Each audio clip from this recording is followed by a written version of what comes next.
Ako nandito sa Pinas pero ako pa yung nagpapadala sa anak ko sa Canada kasi mataas ang cost of living sa Canada.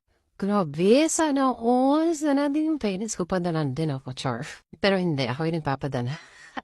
Pero guys, may mga sitwasyon talaga minsan, may mga parents talaga na pinapadala nila yung mga anak nila. Actually, I've met so many people na gano'n, hindi sila nag-work sa Canada naman. Kaya sila pinapadala ng parents nila.